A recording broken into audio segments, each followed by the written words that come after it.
In East Africa, there was a young man who was a hunter, who loved the plains and the valleys and the cool nights on the slopes of Mount Kilimanjaro. In September 1939, war had begun in Europe, and he had traveled over the country to Nairobi and was training to be a pilot with the RAF. He was doing quite well, but after 5 weeks, he got into trouble because he took his plane up and flew off in the direction of Nakuru to look at the wild animals when he should have been practicing spins and turns. While he was flying there, he thought he saw some rare animals, became excited, and flew down low to get a better view of them. He flew too low and damaged the wing, but he managed to get back to the airfield in Nairobi.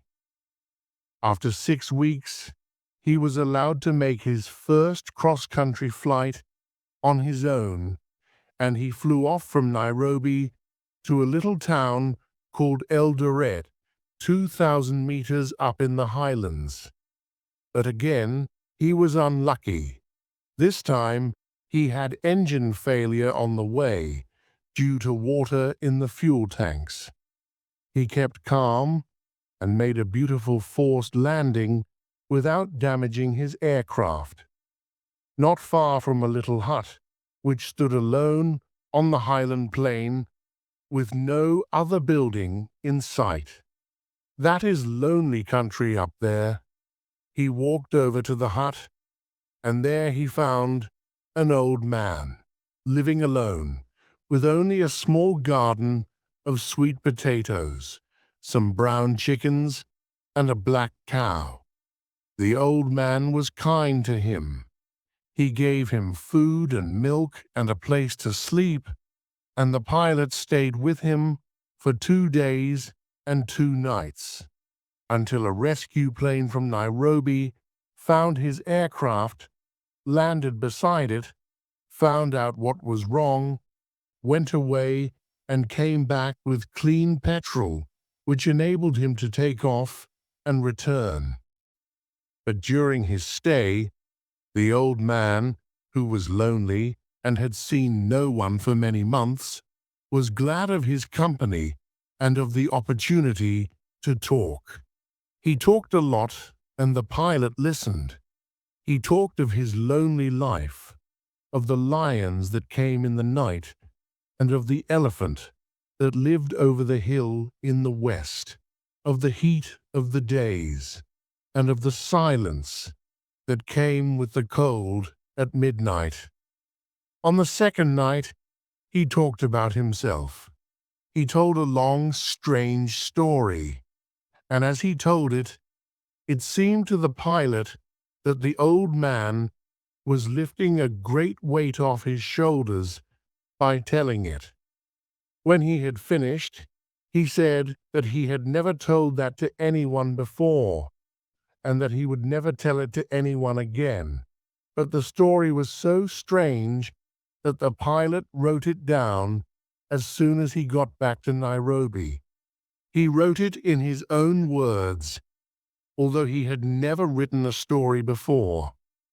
Of course, he made mistakes because he didn't know any of the tricks that writers use, but when he had finished writing, he left a rare and powerful story.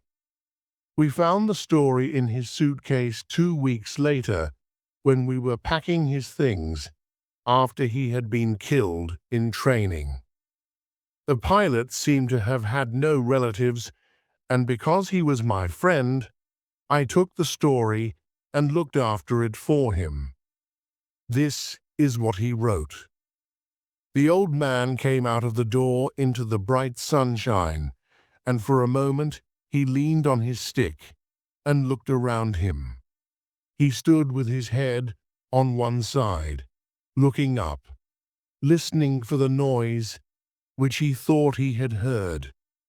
He was small and over 70 years old, although he looked nearer 85 because of illness.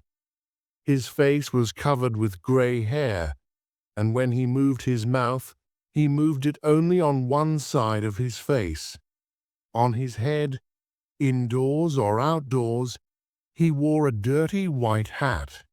He stood quite still in the bright sunshine, his eyes almost closed, listening for the noise. Yes, there it was again. He looked towards the small wooden hut, which stood 100 meters away in the field. This time there was no doubt about it. The cry of a dog, the high, sharp cry of pain which a dog gives when he is in great danger. Twice more it came, and this time the noise was more like a scream. The note was higher and sharper, as if it were torn from some small place inside the body. The old man turned and walked across the grass towards the wooden hut where Judson lived, pushed open the door, and went in. The small white dog was lying on the floor, and Judson was standing over it, his legs apart, his black hair falling all over his long red face, sweating through his dirty white shirt. His mouth hung open in a strange, lifeless way, as if his jaw were too heavy for him, and there was spit down the middle of his chin. He stood there, looking at the small white dog which was lying on the floor, and with one hand he was slowly twisting his left ear. In the other hand he held a heavy wooden stick. The old man ignored Judson and went down on his knees beside his dog and gently moved his thin hands over its body. The dog lay still, looking up at him with sad eyes. Judson did not move. He was watching the dog and the man. Slowly, the old man got up, rising with difficulty, holding the top of his stick with both hands and pulling himself to his feet. He looked around the room. There were dirty bedclothes lying on the floor in the far corner. There was a wooden table made of old boxes, and on it a blue pot. There were chicken feathers and mud on the floor. The old man saw what he wanted. It was a heavy iron bar standing against the wall near the bedding, and he went over to it, thumping the hollow wooden floorboards with his stick as he went. The eyes of the dog followed his movements as he walked with difficulty across the room. The old man changed his stick to his left hand, took the iron bar in his right, came back to the dog, and without pausing, lifted the bar and brought it down hard upon the animal's head. He threw the bar to the ground and looked up at Judson, who was standing there with his legs apart. He went right up to him and began to speak. He spoke very quietly and slowly, with a terrible anger, and as he spoke, he moved only one side of his mouth. "You killed him," he said. "You broke his back." Then, as the tide of anger rose and gave him strength, he found more words. He looked up and spat them into the face of the tall Judson, who moved back towards the wall. "You dirty, cruel coward. That was my dog. What right have you got to beat my dog? Tell me that. Answer me, you madman. Answer me." Judson was slowly rubbing his left hand up and down the front of his shirt, and now the whole of his face began to tremble. Without looking up, he said, "He wouldn't stop licking that place on his leg. I couldn't stand the noise it made. You know I can't stand noises like that, licking, licking, licking. I told him to stop, but he went on licking. I couldn't stand it any longer, so I beat him. The old man did not say anything. For a moment, it looked as if he were going to hit this creature. He half raised his arm, dropped it again, spat on the floor, turned round, and went out of the door into the sunshine. He went across the grass to where a black cow was standing in the shade of a small tree. The cow was eating, moving its jaws regularly, mechanically, as it watched him walk across the grass from the hut. The old man came and stood beside it, stroking its neck. Then he leaned against its shoulder and scratched its back with the end of his stick. He stood there for a long time, leaning against the cow, scratching it with his stick, and now and then he spoke to it, whispering quiet little words, like one person telling a secret to another. There was shade under the little tree, and the country around him looked rich and pleasant after the long rains, because the grass grows green up in the highlands of Kenya. And at this time of the year, after the rains, it is as green and rich as any grass in the world. In the distance stood Mount Kenya with snow on its head, with a thin stream of what looked like white smoke coming from the top where the cold winds made a storm and blew the white powder from the top of the mountain. Down below, on the slopes of that mountain, there were lions and elephants, and sometimes during the night, one could hear the roar of the lions as they looked at the moon. The days passed, and Judson went on with his work on the farm, in a silent, mechanical way, taking in the corn, digging the potatoes, and milking the black cow, while the old man stayed indoors, away from the fierce African sun. He only went out in the late afternoon, when the air began to get cool and sharp, and then he always went over to his black cow and spent an hour with it under the tree. One day, when he came out, he found Judson standing beside the cow, looking at it strangely, standing with one foot in front of the other, gently twisting his ear with his right hand. "What is it now?" said the old man. "The cow's making that noise again." "She's just chewing the grass," said the old man. "Leave her alone." Judson said, "It's the noise. Can't you hear it? It sounds as if she's chewing stones, but she isn't. Listen to her. The noise goes right into my head." "Get out," said the old man. "Get out of my sight." At dawn, the old man sat, as he always did, looking out of his window, watching Judson come across from his hut to milk the cow.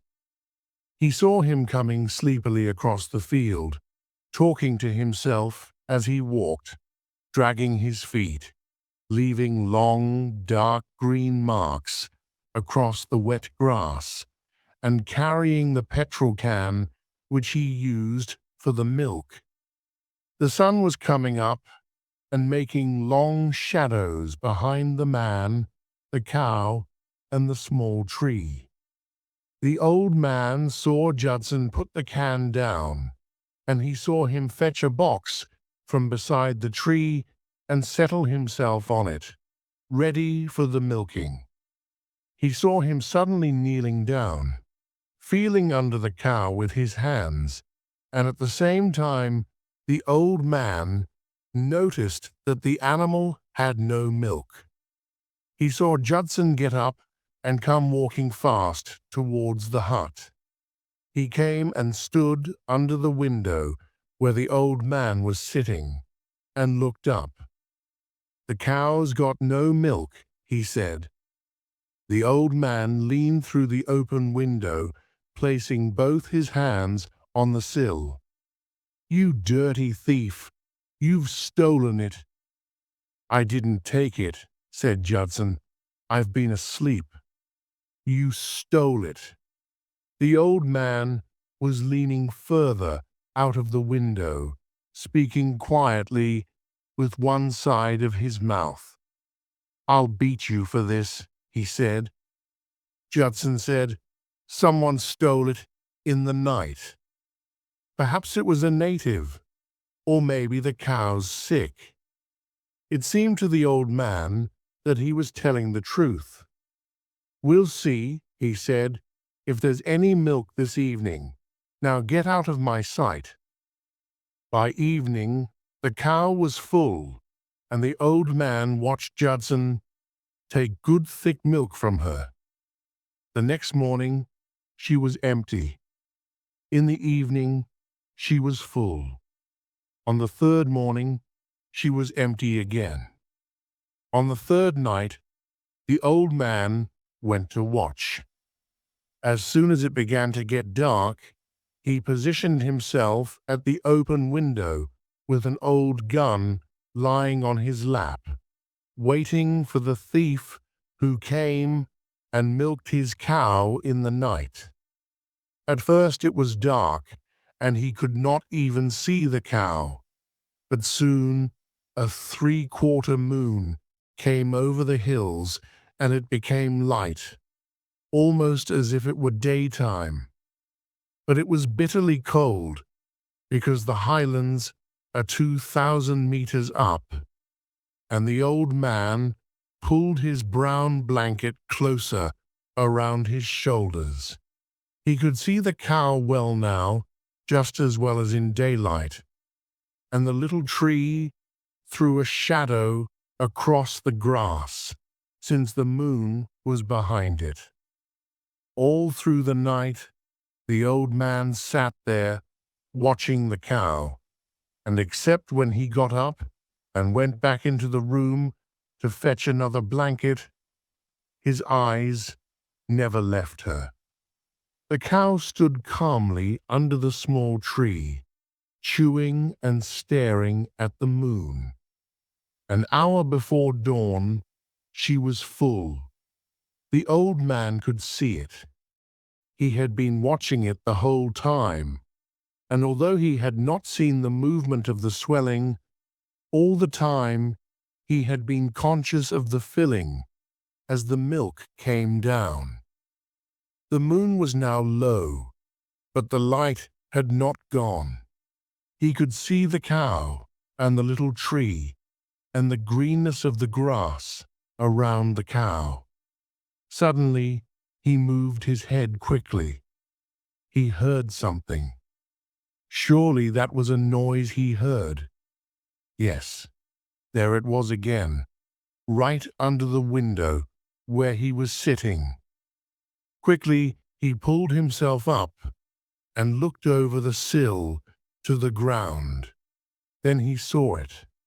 A large black snake, a mamba, nearly 3 meters long and as thick as a man's arm, was sliding towards the cow. Its small head was raised slightly off the ground, and the movement of its body against the wetness made a sound like gas escaping from a jet. He raised his gun to shoot. Almost at once, he lowered it again. He didn't know why, and he sat there, not moving, watching the mamba as it approached the cow, listening to the noise it made as it went, watching it come up close to the cow and waiting for it to strike. But it did not strike. It lifted its head and for a moment let it move gently from side to side. Then it raised the front part of its black body into the air under the cow and began to drink from her. The cow did not move. There was no noise anywhere, and the body of the mamba curved gracefully up from the ground and hung under the cow. The black snake and the black cow were clearly visible out there in the moonlight. For half an hour, the old man watched the mamba taking the milk of the cow. He saw the gentle movement of the snake's body as it sucked at the liquid until at last there was no milk left. Then the mamba lowered itself to the ground and slid back through the grass in the direction from which it had come. Again, it made a soft noise as it went, and again it passed underneath the window where the old man was sitting, leaving a thin, dark mark in the wet grass where it had gone. Then it disappeared. Behind the hut, slowly, the moon went down behind the mountain in the distance. Almost at the same time, the sun rose in the east, and Judson came out of his hut with the petrol can in his hand, walking sleepily towards the cow, dragging his feet in the wet grass as he went. The old man watched him coming and waited. Judson bent down and felt the underneath of the cow, and as he did so, the old man shouted at him. Judson jumped at the sound of the old man's voice. "It's gone again," said the old man. Judson said, "Yes, the cow's empty." "I think," said the old man slowly, "that it was a native boy. I was sleeping a bit and only woke up as he was leaving. I couldn't shoot because the cow was in the way. I'll wait for him tonight. I'll get him tonight," he added. Judson did not answer. He picked up his can and walked back to his hut. That night, the old man sat up again by the window, watching the cow. For him, there was this time a certain pleasure in waiting for what he was going to see. He knew that he would see the mamba again, but he wanted to be quite sure.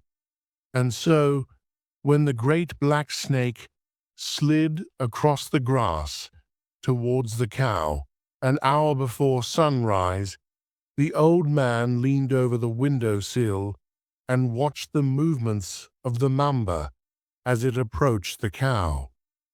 He saw it wait for a moment under the animal's stomach, letting its head move slowly backwards and forwards half a dozen times before it finally raised its body from the ground and started to drink the milk. He saw it drink for half an hour until there was none left, and he saw it lower its body and slide smoothly back behind the hut from where it had come.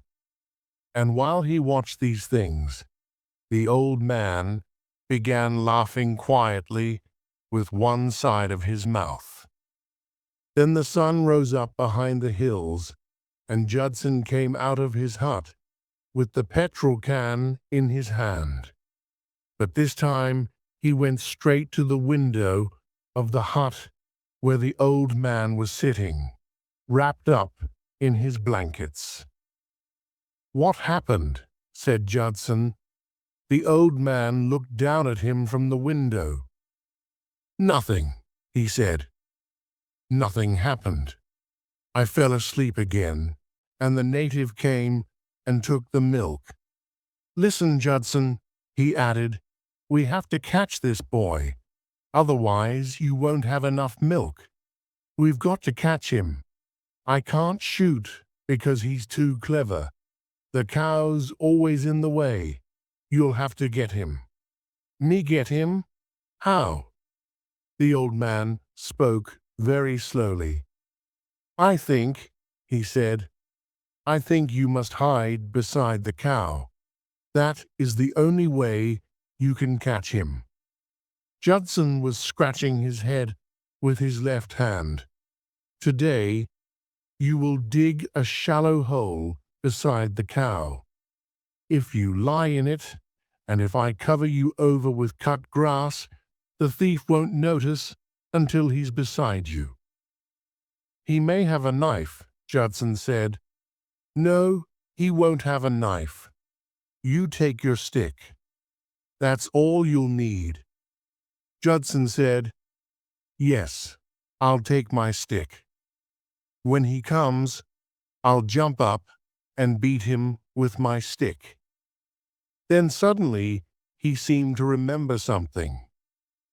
What about the noise the cow makes when she's chewing? He said. I couldn't stand that noise all night. He began twisting at his left ear with his hand. You'll do as I tell you, said the old man. That day, Judson dug his hole beside the cow. The cow was tied to the tree so that she could not wander around the field. Then, as evening came, and he was preparing to lie down in the hole for the night, the old man came to the door of the house and said, Don't do anything until early morning.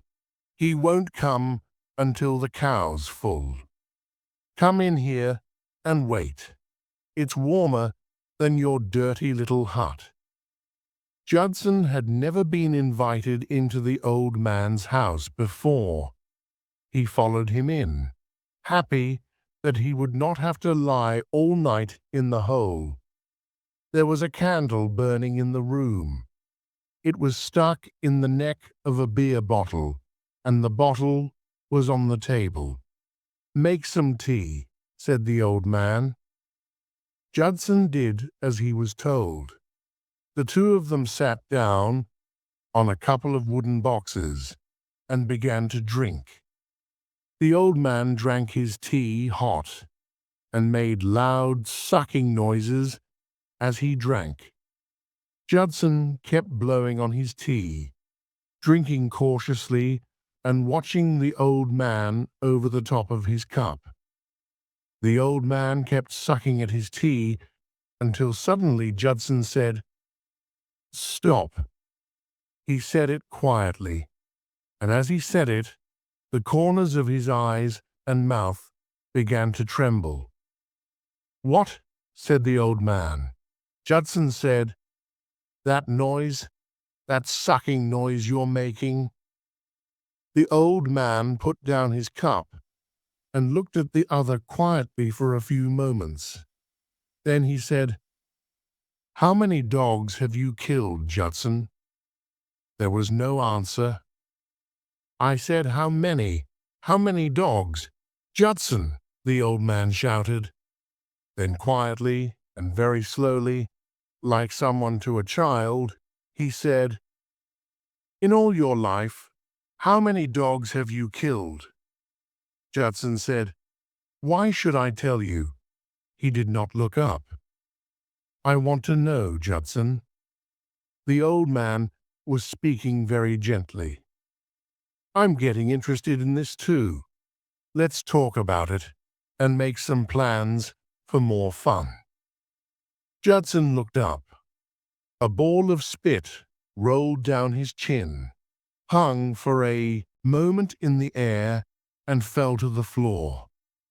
I only kill them because of their noise. How often have you done it? I'd love to know how often.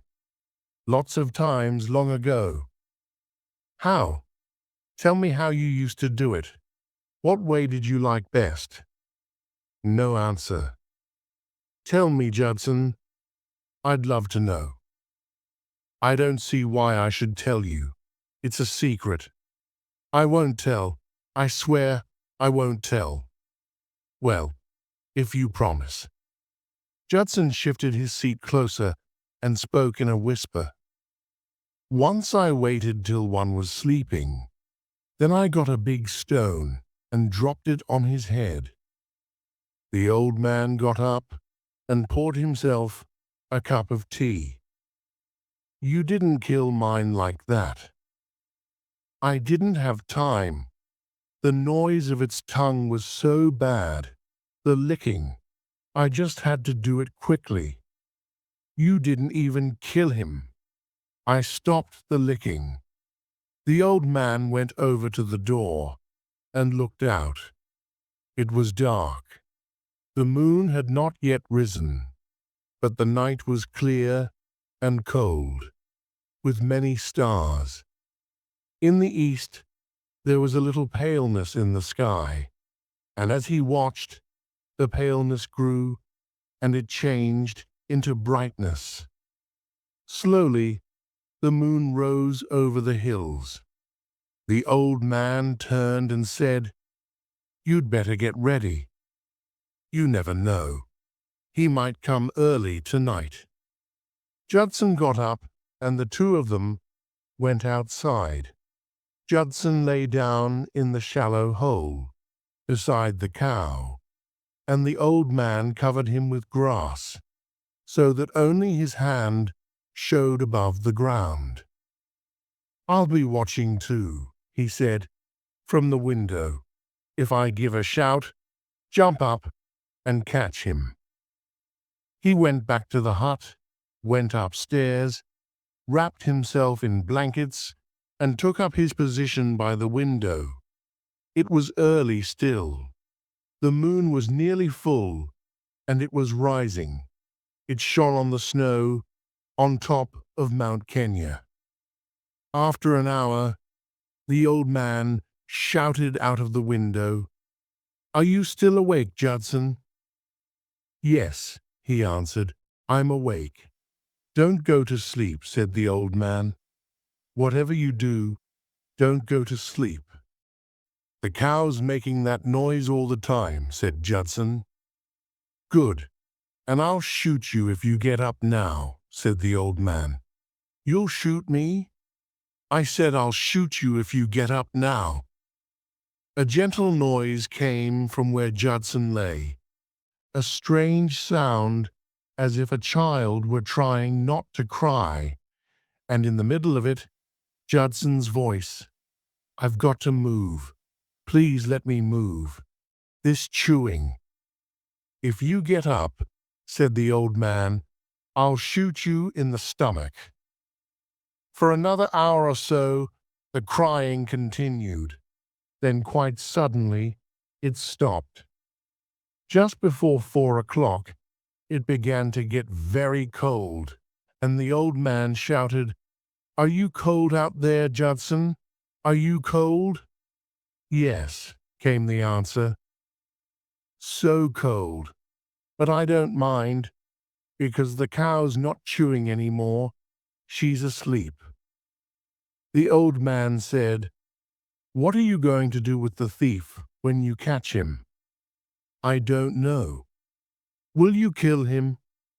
A pause. "I don't know. I'll just grab him." "I'll watch," said the old man. "It should be fun." He was leaning out of the window, with his arms resting on the sill.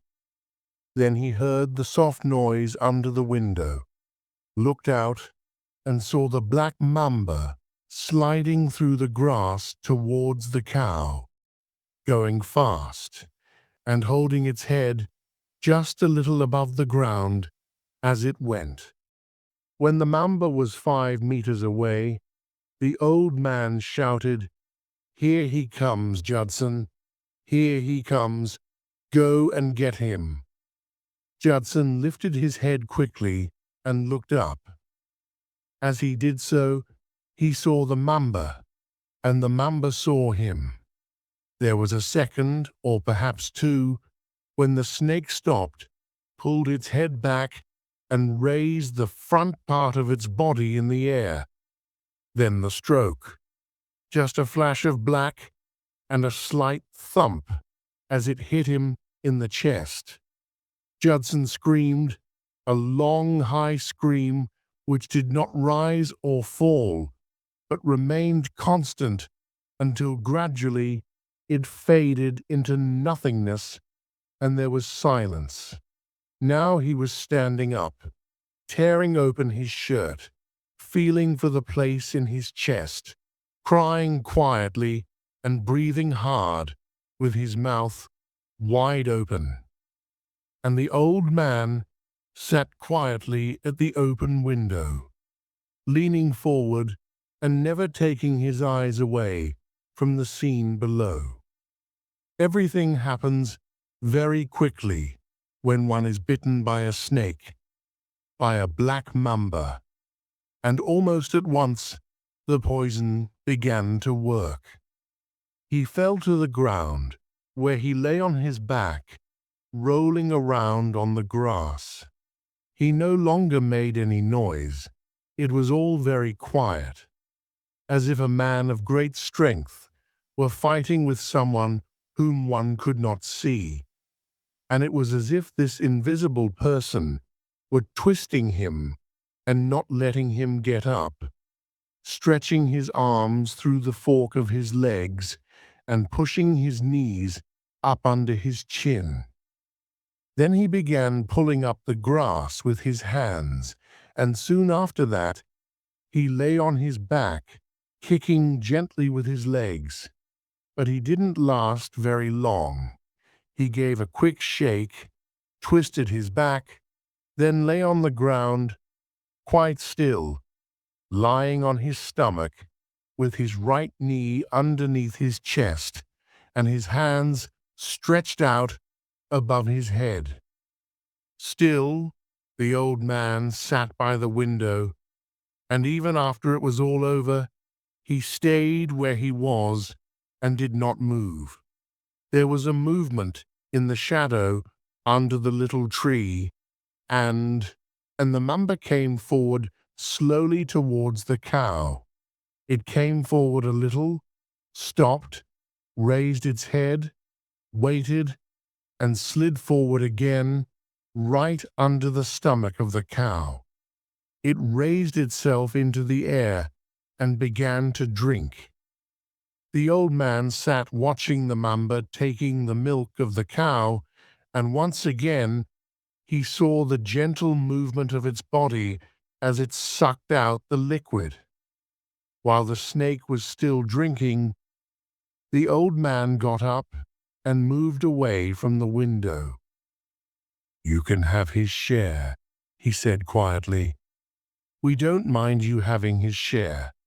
And as he spoke, he glanced back and saw again the black body of the mamba curving upwards from the ground, joining the underneath of the cow.